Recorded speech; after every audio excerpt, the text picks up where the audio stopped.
Guys, our multi-channel giveaway between here, Auto and Ted Daily, and at TK's Garage with the Dodge Durango Hellcat and the 1970 Dodge Charger in Plum Crazy Purple with the 392 swap is still active, and extra entries are about sold out. If you want to get involved or get in on this, it's very simple to do so. Go over to tk'sgarage.bigcartel.com. Link will be in the description down below. What is up, guys? Welcome on back to TK's Garage. The New York Auto Show recently wrapped, and something that we've talked about extensively, and I don't want to get into stuff that I talked about at dinner at another Dodge event that I was at, but it does kind of coincide with this, is some of the media pulled Matt McAleer to the side and asked him questions on an affordable car, a sub 30,000 car that could be performance based. And we've been telling you that this has been coming. Myself, Butter the Insider, and others have been telling you that this is coming. It's definitely coming. Or is it? Because I just saw this, and shout over to our guys over at Car Buzz. You know, they feature our stuff sometimes, and I got to give credit where credit's due. I saw they dropped this, and here's the story. Here's the story. And it says, "We owe our customers a cheap performance car," says the Dodge CEO. I agree. And this is written by Evan Williams. It says, "The big cheese at Dodge knows that the company needs affordable vehicles to sell to customers. Duh.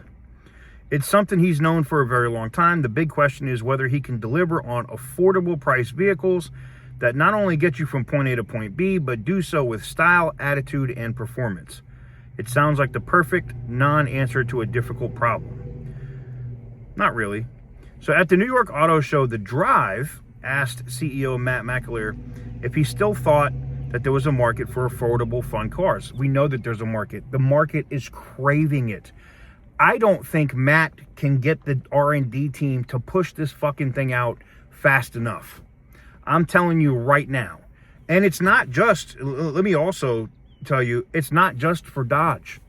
I think whatever this affordable car is that's coming for Dodge, this new affordable SRT branded car, most likely, that's going to be, you know, in the $30,000 range.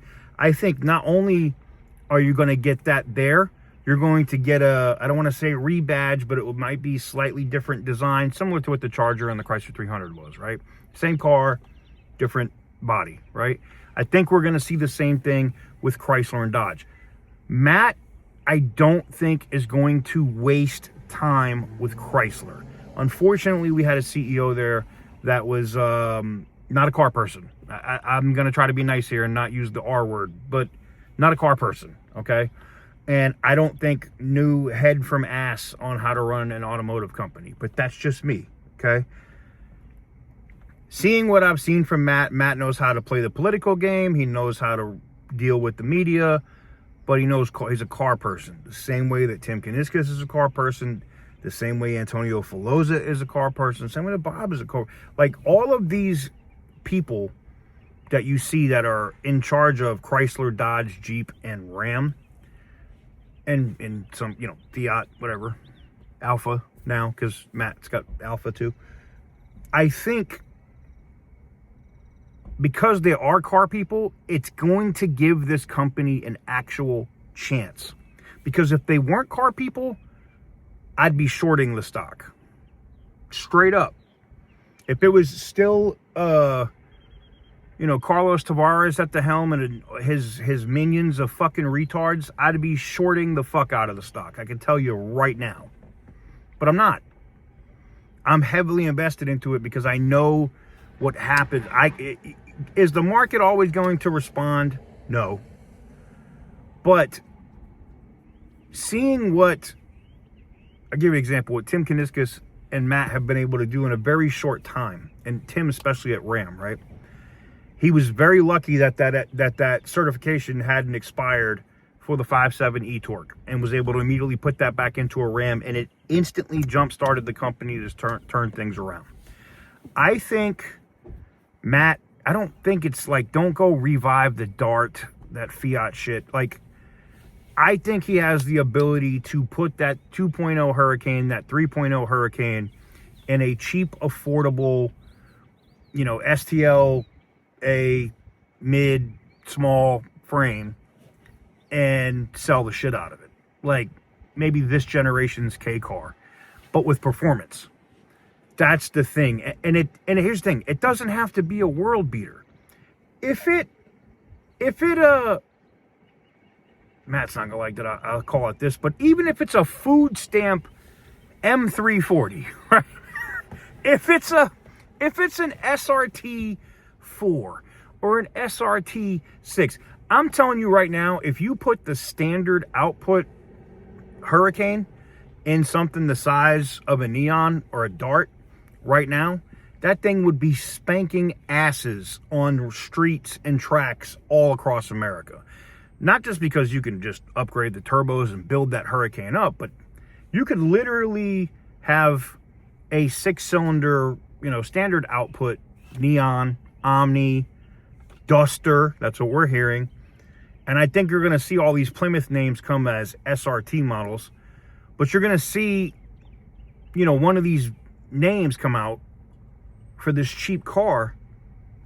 And you could have the regular Hurricane engine in there, and it's going to be a world beater. It's already going to be kicking ass. And then you could have a SRT 6 version of it that has the high output Hurricane in it. And oh my God, man, I don't know how they're going to be able to put the power down in that car unless it's all-wheel drive.